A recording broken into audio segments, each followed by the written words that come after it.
kira ini sebagai bentuk penegas dari PDIP yang sejak awal memang terlihat alergi untuk berkoalisi dan berteman dengan Demokrat dengan PKS. Ini menunjukkan setelah Pilpres berakhir 2019 yang lalu, hampir semua partai koalisional non pemerintah itu diajak, terutama Gerindra dan PAN. Hanya menyisakan PKS dan Demokrat yang kemudian dikeluarkan dan bahkan dikucilkan dalam konteks tertentu ya. Ini menunjukkan memang sejak awal PDIP itu nggak nyaman, nggak happy, ada benturan ideologis dan benturan kepentingan kepada dua partai itu.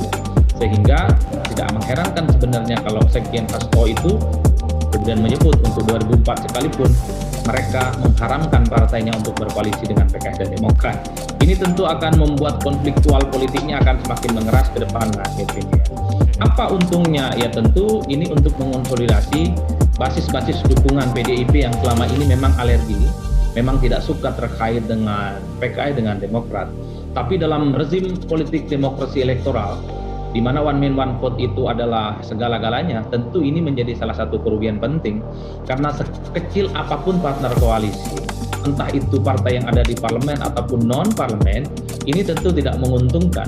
PDIP sebenarnya ingin menunjukkan kepercayaan dirinya menghadapi pemilu 2024, seakan-akan bisa memilih mana partai yang boleh diajak bekerja sama dan mana partai politik yang tidak akan diajak bekerja sama. Saya melihat PDIP cukup yakin bahwa tanpa PKS dan Demokrat sekalipun, sepertinya PDIP akan memenangkan pertarungan. Dan ini yang saya sebut dengan tingkat kepedean yang di atas rata-rata. Tapi prinsipnya, kalau saya melihat ya, salah satu kerugiannya adalah karena dalam rezim pemilihan langsung, satu suara itu menjadi penting. Tidak mungkin ada 1.000 suara, tidak mungkin ada 1.000.000 suara, kalau tanpa ada tambalan-tambalan suara yang cukup minimalis. Oleh karena itu sebenarnya, PDIP tentu ke depan harus mencari tambahan partai politik koalisional lainnya untuk menambal elemen-elemen yang kemudian dimiliki oleh PKS, terutama yang memiliki Islam ataupun irisan keislaman yang selama ini memang selalu dijargonkan oleh PKS ya. Direktur Pusat Riset Politik Hukum dan Kebijakan Indonesia (PRPHKI), Saiful Anam mengatakan, jika PDIP sanggup tanpa koalisi, maka harus segera mendeklarasikan kandidat yang dianggap kompeten dan mampu untuk menyongsong pemilu 2024 yang tinggal beberapa bulan lagi. Saya melihat PDIP sanggup dan mampu dengan atau tanpa koalisi.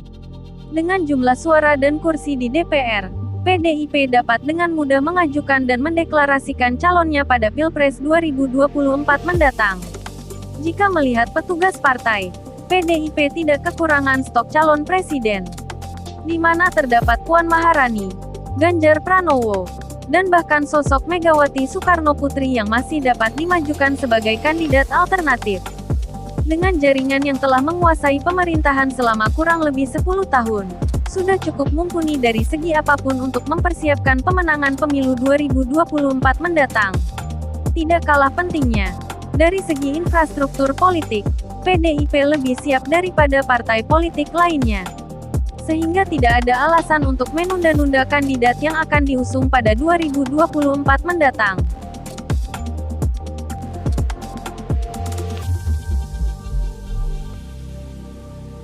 Ada partai yang secara dini sudah membangun koalisi antara Nasdem dan PKS. PDI Perjuangan mengucapkan selamat atas koalisi Nasdem dan PKS tersebut. Ya kalau dengan PKS tidak.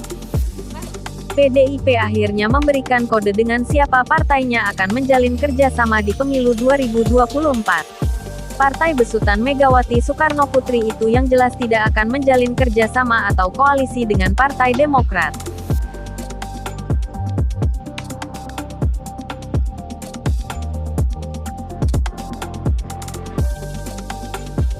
Direktur Eksekutif Parameter Politik, Adi Prayitno melihat langkah itu merupakan penegasan dari PDIP yang sejak awal terlihat alergi berkoalisi ataupun berteman dengan Partai Demokrat. Sebagai partai yang meraih kursi DPR terbanyak, PDIP jelas dapat percaya diri memilih partai politik lain untuk menjajaki koalisi.